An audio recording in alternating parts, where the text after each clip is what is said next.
Okay. Horizons. Actually, I think it's a Horizon, no S. An American Saga.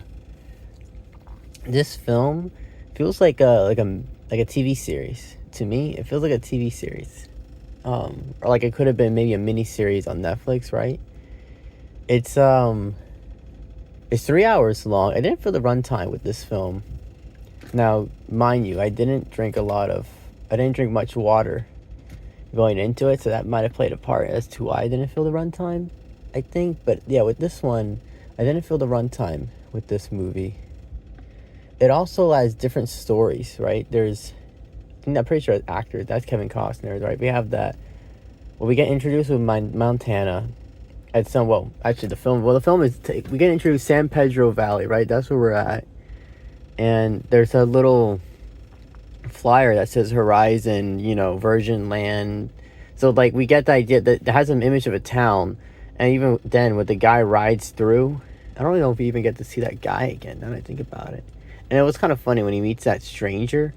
Well, he meets him like he has the paper in his hand. He's looking at it because it says Horizon and it has an image of a town. So I'm guessing the guy, he's thinking, oh, the town, like it's already plotted, it exists, it's there, but it's not, right? It's a ploy. I think this is a real thing, right? They'll make a ploy to get to get people that want to settle in an area. They'll just make it up, just make shit up. Say there's gold there. Say there's what do you call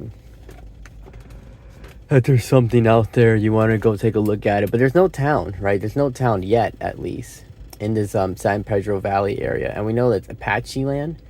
The Apache have domain over this land, and so and they kill the people, right? They kill the white settlers, right? When they come in, they kill them almost immediately.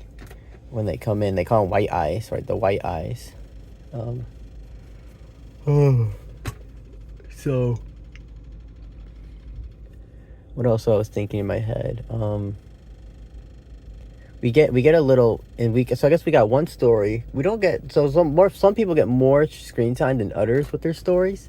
With the Apache Indians, there's this guy, Paxawanshi. Well, that's definitely not his name, but his name started with a P, because the other guy's name started with a T, and he follows him. And I remember his wife. She says like, "Hey, if you want to follow him, like I'm a follower of you. So if you go, I guess I'll go if you're gonna follow him." But because we know that the land, their food source is getting scarce. They mentioned that they have to go, when it comes to hunting the elk, they'll have to go into the Pimas tribe. They have to go into basically their neighbors' lands. They have to go really out west to the Pimas lands or the Utes lands. So we know that their resources are getting thin. And I guess this is one reason why they took it upon themselves to murder the whites when they start settling their little township thing. Which they built a dance hall. I thought that was cute. And there's a bunch of tents everywhere, and then there's a dance hall. That's the one of the building that gets built. Actually, somebody built a house, and it's one of the main characters. Well, her family, the son and husband die, right, in the raid from the Apaches.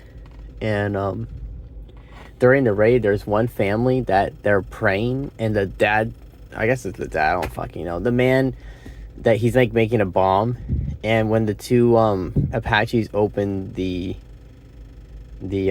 tent and they see them there, he unites the bomb and it blows up. And there's like young kids or young girls inside the tent. So I thought that was cool, right? The guys, like fuck this shit, I'm not dying like that. No, not me, it's not happening to me. And so they just ignite themselves and blow it up. I like that racist guy, and we see him. The first interaction we get with this guy is with the Mexican man, right? The Mexican guy he's standing over. I think he drags out. It was the Apache that the dude was injured earlier. He was pointing a gun at his sister, and he apologizes before he dies. I'm sorry for pointing a gun at your sister and at you as well. Being like dumb and stupid. Because a young man, right? He's a young man. He's young, just like the kid. And but he was being dumb and stupid, as you do as you're young, right? But I like that he apologizes, and then he also kills the Apache guy. So they're on top of the roof, because it's like a sod roof. The house is halfway in the hill, right? It's got a sod roof. or I guess it's a sod home in general, right? Half of the home is like encompassed by the earth itself. And how do you call in that scene, in the scene, the ground is on fire, and there's the one guy goes on top to try to put out the fire so the roof doesn't cave in, and Apache sees him, he attacks him, and then they fall through the roof, those two men. And the guy's injured, he's got an arrow inside him, and I guess, it's like slowing down the bleeding, so he doesn't die initially, but he's dying, and he like crawls over. It's kind of funny actually in this scene. He crawls over because they see them struggling, like nobody does anything initially. They're just kind of shocked. Oh my god, these two guys just fell through the roof. So he crawls over and he blows his head off point blank, and there's this lady that's standing, like she was literally right next to them to the side, so like the blood splatter gets on her, right? Oh, that was funny, right? And everyone's shocked, like holy shit. Basically only the daughter and mother, right, live, because they go into like this little cellar, and the son drops the dresser over the top of it. Everyone else dies. Everyone else dies because the Apache do get into I guess maybe the roof caves in, or eventually they do make their way into the house, and they just kill everybody in the house, like fuck it. It's the Paxawakshi, the leader, like the guy who splits away from the main band. So, and he's talking to the elder, and the elder guy, even his son, even that kid, which is funny. It's another cool fact, right? Even the chiefs, like one of the chief's sons says, "Hey, I'm gonna go ride out with him." And I like that the chief said, "You heard our conversation, right? You understood everything." And then the kid's like, "Yeah, I did." And he likes that actually. He said, "My son knows who he is. That's what his destiny. That's what the path he wants to take. So be it. Go ahead." I like that he didn't try to talk us out of it. He wanted to go ahead and fight.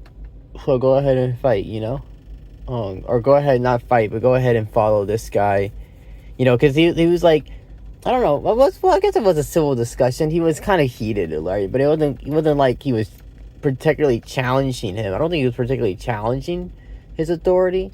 Maybe he was just stating the obvious. Hey, our land's, we got these people coming into our land at the moment, and now we got, we're Elkistan, we already beefing with our neighbors. Now we got these people, these outsiders that are just coming in, I think I have to like uproot and kind of get out of here, right? And so let me get the air on cold here just a little bit, or put it on 1 so it's not too loud. Now turn it off. Hopefully the phone doesn't get too hot when I'm talking about this. I mean, there's not much more to talk about, I guess. That's kind of the first part of it. Then we get into some Montana territory. Montana's important because that's what that woman kills. She kills this guy, which I don't know if it was like their brother, that's like their nephew, or that guy. I guess he was one of their brothers. I guess that's what he was. I guess he was a brother to them. That has to be what it was. Sometimes the dialogue in this film, I kind of get lost when they're talking, and it just sounds like the way the words are. Maybe they're using bigger words than what I'm used to. I don't know. I kind of get lost with the dialogue. I got lost with the dialogue a lot of times in this film. But I'm thinking that guy that she killed was their brother, and she escapes, right? And we find out in the Wyoming territory segment, in this little town that it looks like Butcher's Crossing. There's a movie called Butcher's Crossing with oh my god, what was his name? With Nicolas Cage. It was also like a frontier Wild West type film, right? And in that film, was about the bison, about how the bison herd, and how they'll kill the bison relentlessly and slaughter them. Basically, that's what it was about, right? But in that film, in this town, the towns, they kind of bear resemblance to each other. Although the one in Butcher's Crossing seems like it did have more footprint. It was more fleshed out. There was more streets in the town and walkways and stuff. And with this town, it's kind of cute actually. I don't know, you can't even call it a town. Most like not even a village. I would say it's just like a post. It's like on the edge of a hill, right? So you can walk up the hill, and there's tents and stuff that people have set up. And there's like this central dish, which I guess is like the sewer. Basically, it's the central drainage dish that runs through the main street. Basically, there's only a couple of erect buildings initially in the beginning in the front, and then you had the wide berth of the field this wide berth clearing, but that's just empty. There's like a cemetery off like to the corner in the front. I may try to recreate this settlement in my pocket build world in my video game, just because it looks kind of I kind of like how it looks, right? It's like a post basically, or like an outpost essentially, and you walk up this way, and she's a prostitute, and she sees Kevin Costner's character. He immediately, like, you get the vibe like he's gonna go with her, he's gonna elope with her, because he's not above this being this way, right? His character's not above being this way. And she tells him like, oh, it's the house is literally just the one that's right up there. I like when she comes into the post office and she's like telling the guy like, oh, he's writing your letter, really? And like she's like making Kevin question why and I think Kevin's name in this movie is Hans Elliott or Haynes Elliott, something like that. It's his character's name. You can murder people in this movie, right? You can just murder someone and like just walk away, because he murders that one guy right literally outside her house. It's not even her house, actually. It's owned by the lady with the kid, that I guess, and she brings people back to that lady's house. I don't know. That's the living situation was kind of interesting. I thought maybe initially they were related, but they're not related. She doesn't know her. She just gets to live in her house, and she's a prostitute, and she brings clients, and I think she told her like, you better not bring clients up. And there's like other prostitutes in the town, right, in the post, but these prostitutes, they work downstream. So when she works, she brings her clients upstream, right? When the other ones, they like, no, we work downstream. What else was I thinking about in this film? I'm trying to think. Yeah, Kevin, he came in with a bunch of people, but then he leaves without them, right? Because and the woman goes with him with the kid. Because, you know, Kevin tells her, like, Marigold. I think her name was Marigold. Or Mary. I don't fucking remember what her name was. Just because call her Mary. But Mary, he tells Mary, I don't think you understand the gravity or the scope of the situation. Because he was like, because Mary was in the house. She wasn't there for the initial reaction when the guy, because there's like the brother, right? And the one brother's like really big. There's like the smaller brother, but he's like, the brother's like unhinged. And like can't control his emotions and shit. He's just like a loose cannon, right? And it cost him his life ultimately in the end. And that's why the dad even said like, oh, you shouldn't have been with your brother. Were you with your brother? You should have been. Should have been with your brother, because you could have controlled him. Look at that, he got into trouble, and this guy was quicker witted than him, and he killed him. And the brother even says like, oh, I'm not dying like this. Fuck that, I'm not dying. And just finding this bitch's house in this lame ass town, I'm not dying like this. Because they wanted to get the kid back. That's what they wanted. They just wanted the kid back. And I guess they want the kid because the kid is like their little brother, I guess. Assuming, well, actually, no, it will be their nephew. The little brother, I believe the little brother, or the little kid, the 2-year-old kid, that's their nephew, I believe. They kind of look like Luke Skywalker as a kid, right? Like a little baby Luke Skywalker, kind of. I'm like thinking in my head. But yeah, that guy gets his hand shot on the pose, and he like doesn't say anything furthermore. That was funny. And I guess maybe they kill her. She's like sitting on the bed. We don't know knows what happened to her. We know that Elias, I think his name was Elias, which is like her husband, in Wyoming, because I guess she got married, and she says like, hey, you're a really good man, actually. I recognize that you're a good man. You really take care of me. And Elias has this plot, and he doesn't know when to shut up. Oh my gosh, he doesn't know he basically cost him his life. He doesn't know when to shut up. He gets 2 blows to the head, but the second blow is what killed him initially, right? The first one stunned him, the second one kills him. And he like unintentionally killed him, doesn't mean to kill him. But yeah. Because he has this deed, and there's a hint that maybe he planted gold on the land so they will buy it, but it's a scheme, right? So we know like, okay, that's the case, and Elias has some dirty tricks up his sleeve, basically.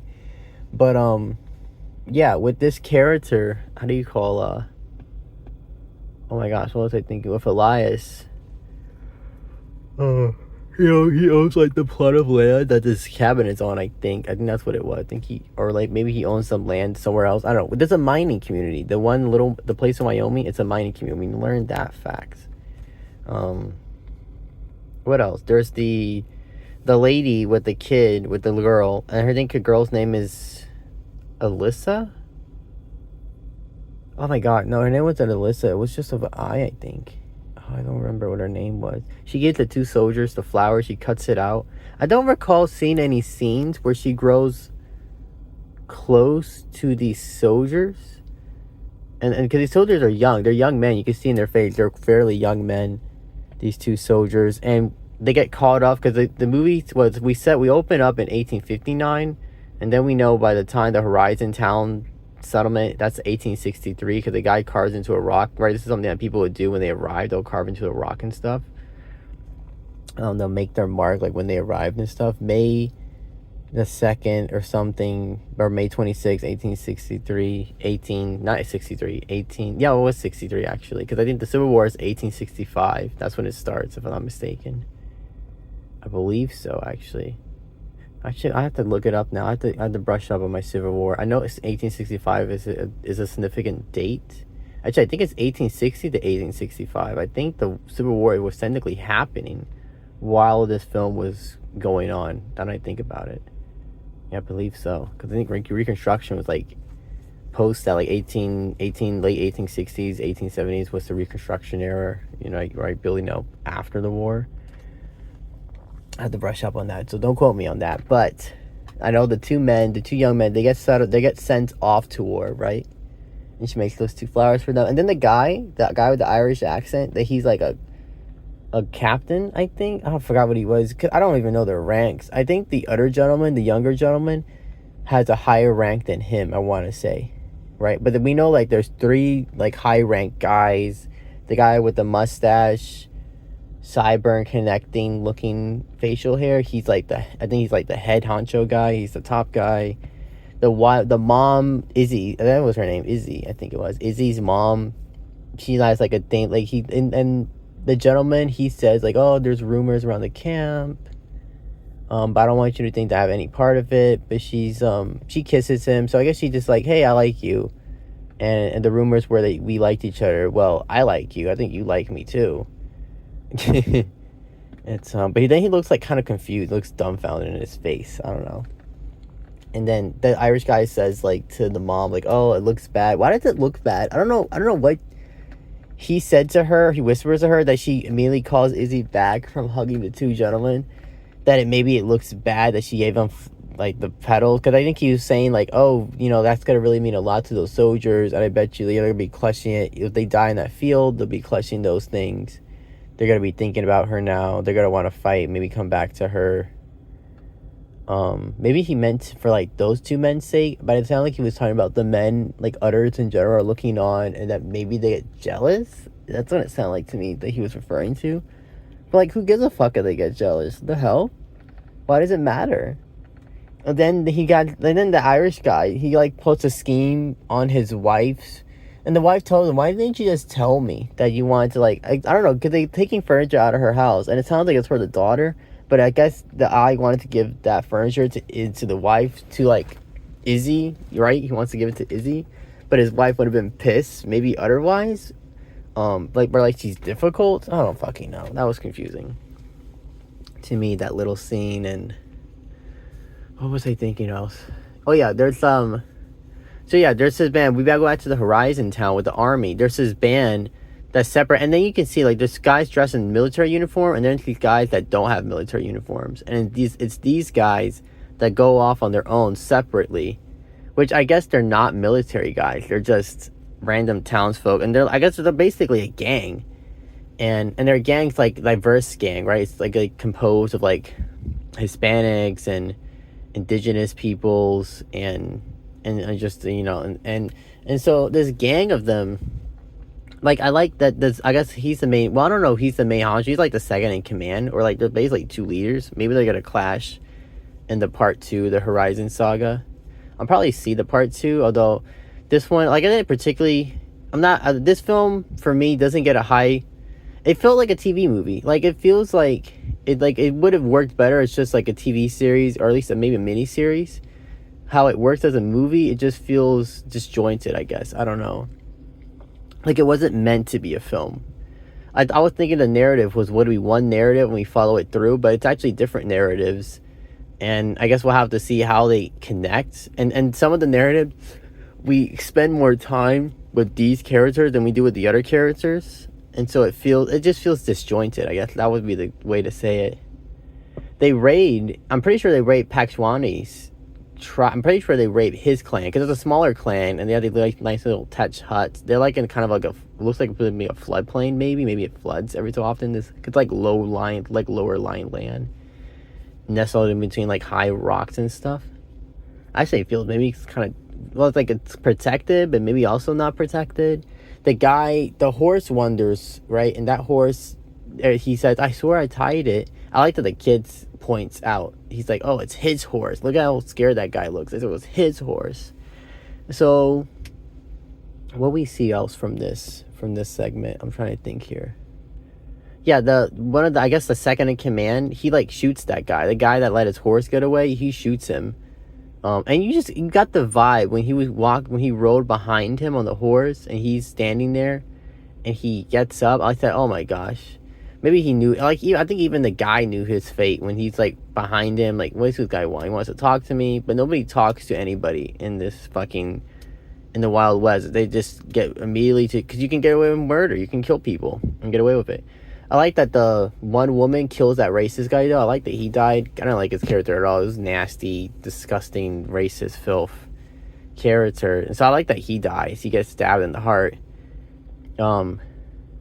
And then the other gentleman, he sees that, he chases after her, and we don't see, we know he died because he rides by the main guy that he actually speaks the indigenous language. At least I don't know if he speaks Apache per se or what indigenous language he speaks, but they have a scene in the trading post, and the owner of the trading post is kind of funny. He says, man, this Indian walked in here, drags his carcass on my fucking floor, drinks my alcohol, and that doesn't buy anything. And the guy has kids. The guy's a father, he has kids, but there's a language barrier, right? He comes in, he wants to sell me the alcohol, I guess. That's why he gives him a sample of the alcohol. I say, I'll buy you another drink if you don't leave. And then there's like this, I thought that was cool, the trading post scene. There's a blacksmith outside, so at least there's 3 men living at the trading post that they trade, I guess, with anybody that comes through, right? It's just random trading posts out here. It's, let's go back to the beginning, right? There's like nice ruins of like a Spanish mission or a Catholic church, probably both, right? And there's that gentleman that he's looking at. He's like really friendly. He calls him brother. It's but I guess the man's not wrong to say, I'm not your brother. Ugh, I'm not your brother. He offers him some food, like, have you eaten today, brother? I'm not your brother. Get going. And he doesn't say anything to him. He just keeps to his own. He's like, okay, this guy's an asshole. He's a piece of shit, asshole, motherfucker. Because he was real nasty, this guy. And he snatched the paper from him, and then he starts telling him, oh, you have to walk back that way. You already passed it. Yeah, you see that river, like the markings on it? I think there was like tree, and the tree is like the main marking to say, oh, like that's where the town's supposed to be. That's where Horizon's supposed to be. What was I thinking in that scene? It was just so random. Like, where'd this guy come from? And he's an older man, and he's just there solitary by himself. I guess the movie's kind of funny. They have moments like that where there's just like random people. And then we get Kevin Costner's character. They come upon, I think they backtrack. They don't go south. I think they go north into Montana, if I'm not mistaken. And I like that we get a feature of the Chinese workers, right? And the guys, he drops off some workers, and some of those workers are Chinese, and he says, listen, the man said no more Chinese, no, only English speakers. You don't want no more Chinese, you only want English speakers. You have to speak English. And there's one Chinese man, he knows English, and he said no more Chinese. And he turns to the crowd and starts translating, right? Hey, this is what this guy just said. Apparently we're working at the camp, he don't want us anymore because we got the language barrier. It's and then we see Kevin Costner's character gets off from the wagon. So I guess, and before that scene, Izzy's talking to a client. I don't know why the conversation they have is kind of weird to me. I don't know why are we even having this conversation. I guess it's to build context. And then the client knows Haynes. He says Haynes didn't ask for any of this, because like he basically became like the kid's dad in a way, and she's becoming like the kid's mother. in a way, right? They're both becoming like parents to this kid. We get to a minute here what happens with that, but he like knows his name. I thought that was funny that he knows his name, and that, you know, she's doing her prostitution work, so she gets some payment from this guy, and then he leaves. Kevin comes home from, I guess, making the bread from the mine, because now we need to make money from the mine. They buy a tent, I guess, and they set up camp at this little encampment where the Chinese are, and there's like a railroad actually around this area, so I guess it has some significance, this encampment, because like next to the railroad. She like fucks him, I guess. There's like thank you sex, I guess, because she fucks him that night, and then the next morning we open up with the kid that she puts it was the same lady with the donkey, the Chinese lady with the donkey, that the kid wanted to like pet the donkey, and the Chinese lady picks up the kid. And she's like old too, you know, she's elderly, and so maybe she just wants a grandkid, right? And that's why she's doting on the child. But then she writes a message to them saying, hey, you can like take care of my kid, because she leaves. This woman leaves, and she leaves Kevin Costner, and she leaves him a note.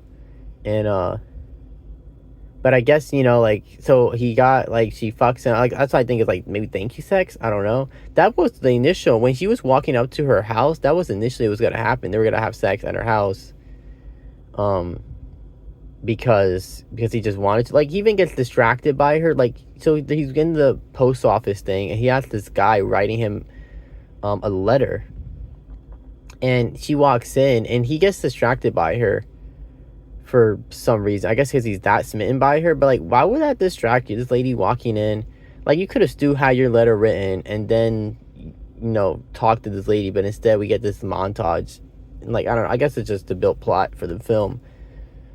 But yeah, that was kind of funny. That whole scene was like kind of funny. We don't get I don't know if it's Pak Shawanchi, I'm gonna say that's his name, but there's this other guy, Takashi, something like that. There's this other indigenous man, other Apache guy. I guess he follows Pak Shawanchi, right? He wants to follow him, so his wife goes with him, and I'm guessing maybe they're in the encampment, but we never get to see like if she died, if she was even there, if those two were even there. They have a small kid, and she's very beautiful. She's very attractive. I mean, I had to look her up to see who that lady is in particular. She's very attractive.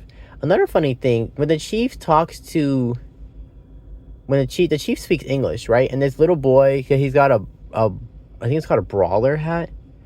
He speaks English too, and he speaks English to the kid. And I remember the kid mentions like, "Oh, you don't punish me." But like, basically, you don't get upset with me when I speak English. It sounds like that was the kid. That's what he was saying. Like, you don't get upset with me when I speak English. It's so it makes me wonder if the kid's from a different background. Like, the kid's from a different background, not Apache, or he's an indigenous kid that was raised amongst whites. Like, he comes from a different background, and maybe the chief was too, to an extent, and he relates to that. I don't know. That was funny that they speak English briefly, and the kid mentioned like, "Oh, you don't get upset. You don't." It's I kind of got lost on dialogue in this film. What else can I think about? I guess I'm just giving a synopsis on scenes in this film. This movie was disjointed to me. It was disjointed. It's like all over the place. Like I said, we get some scenes we get more screen time with these characters than we do with the other characters. It just feels like it's all over the place. It feels like the entire time. Oh, the Brits were kind of funny. Right, and I like that, oh my god, it's Owen Wilson's brother plays, like, the captain of the settlers in the wagon, and he tells them, like, hey, you gotta pull, like, your own weight, you know, because, like, there's this girl, they're walking with water, because the men are working on, like, a carriage, because, like, I guess it broke down, so we gotta stop the flow, we gotta work on this carriage, and, how do you call, but the girl stops to give her water, you know, she actually stops to give her water. And then there's a cup, and the cup just stays with her, because you like, oh, I'll donate my cup of water, because she wanted to take 2 cups, because the wife stops them, the husband takes the cup, because like, you know, I'm just gonna take it, I don't know, but then she learns that the water isn't for I guess for people in general, it's for the men working up front, or for the animals too, you know, right? Because he even tells that, hey, that horse has had enough water, okay. And she's drank enough, right? Even the horses had to like have their water restricted, right? But the guy's not wrong. He's like, there's hard desert going west. we need to start conserving water. It's very important. But like they get in charge of like I guess washing the drinking water, but the wife starts to bathe with the drinking water. She starts. It's kind of a sensual scene, you know, and she has nice breasts, right? We do get a scene. At least we get a scene, right? We get somewhat of her breast because they're like obscuring it. It's and so it feels like, oh, why is it really rated R? We're just gonna obscure. So it's rated R only for the violence. We're just gonna obscure that type of sexuality. Nudity gets obscured, but violence is just full blown. You know, people getting shot. But we do get a scene with her like her breast, and these two guys were watching her. But the husband complains to like the captain, which I guess, you know, I can see where his reasoning if like, well, you're the captain, right? You're the leader of the squad. So if we have a complaint, I guess we just go to you, right? And you can handle it. And so they do. So he goes to him until almost his brother's character confronts them, but then they like make it known like, oh, you're not gonna just say that shit to us, and we're just gonna let it slide. And oh my gosh, so. But besides that scene, the Brits are kind of funny. They're kind of funny characters. They're like, I guess out of touch. Like when they first see the Indian, they're like surprised by the Indian, which is probably what some people's reaction would have been to seeing an indigenous person. Like, oh my gosh, wow, I've never seen him this up close. Because you come from the eastern United States, there's like no indigenous, right? It's very few. You go out to the west, that's when you really see the indigenous people. And even today, like the indigenous populations are higher out west than they are out in the east, is it? It's but what else? The score in this film, I didn't enjoy the score much. The score actually, you know, it sounds old. It sounds vintage. Personally, I'm not a fan of it. I'm not a fan of the score in this film. There's a scene where the kid's running because he's running from the town that's just been attacked, and he's running to like the military encampment. Well, basically, I guess it's basically a town within its own right. It's where the forts, whatever the fuck, that the captain says, hey, if you come to the town, you'll be protected by the U.S. Army. The Apache aren't likely to attack the town, not with the army there. But what do you call the kid, right? The kid is writing, and the music score that they have for this scene just sounds funny. It sounds funny. The tension like breaks when the music starts playing. At least it did for me. And then like just the music throughout the film, it's like it sounds old. It sounds retro. It sounds like a vintage Western. I guess that's what they're trying to capture, the older Western style films. It's the scenes are longer, I guess, too, like how old films have a scene that kind of, they're long and they kind of linger for a little bit longer. They don't just cut right off the bat. And this film, I would say, has it where the scenes kind of linger for a long time on certain segments. And then, you know, sometimes when they shoot violence, so that some violence that they'll show people getting killed, and then other times they'll cut off, or they'll show people's reaction to the violence, right? We'll have scenes like that, which is something like, it seems reminiscent of an older film where we don't show the violence, but we see the reactions to the violence, right? What else I wanted to say? Oh yeah, the last notes, because this video is already too long, and this video is kind of disjointed too, to be honest. 33 minutes. It was the end sequence. It felt, to the part that really feels like it's a TV series and not a movie, is at the end sequence. We get this really long, it's like too long, it's ridiculously long, we didn't need all this. We get this long like flash cuts of random scenes of characters and like different scenarios, different things happening, and I'm guessing that's they're showing you scenes that will happen in part 2, because I think part 2 comes out in August, I want to say. Part 2 of the American Saga, Horizon's American Saga chapter 2, because I think this is like chapter 1 or whatever. This is part 1, there's part 2, there's a continuation, which maybe is 3 hours too, so it's 6 hours altogether. At that point, it just feels like you could have made it into a miniseries, either a miniseries or a Netflix series or a TV series, actually, at that, you know, because like I said, it's like all over the place, different characters, different things are happening. And when they show that montage, it felt like, you know, like a recap. It's like, oh, this is a recap of what you missed, by the way. That's what it felt like in that one scene. It was too long. It was ridiculously long. We didn't need that whole recap. And this thing doesn't get a high rating from me. I didn't particularly enjoy it. Now that I think about it, like, I don't hate it, but I didn't particularly enjoy it either. I guess it's meh. It's meh for me. Horizons, it's okay. I would say if it goes to streaming, you can see it on streaming. At least then you can pause it. If you get bored, you can take it off. Was it particularly entertaining? Oh, not really, I guess. I didn't feel the runtime. I'll give it a point there. I didn't feel the runtime. And when it was come wrapping up to an end, I guess for the end, that's another thing. For me, the ending didn't feel conclusive. And because I think we have different scenarios happening, that's why it didn't feel conclusive to me. I don't know. This thing is all over the place. It's okay. Horizon, because it's not an S, right? It's just Horizon, the word. Horizon, an American Saga. It's okay. 3 star. I get 3 stars. Thank you for listening.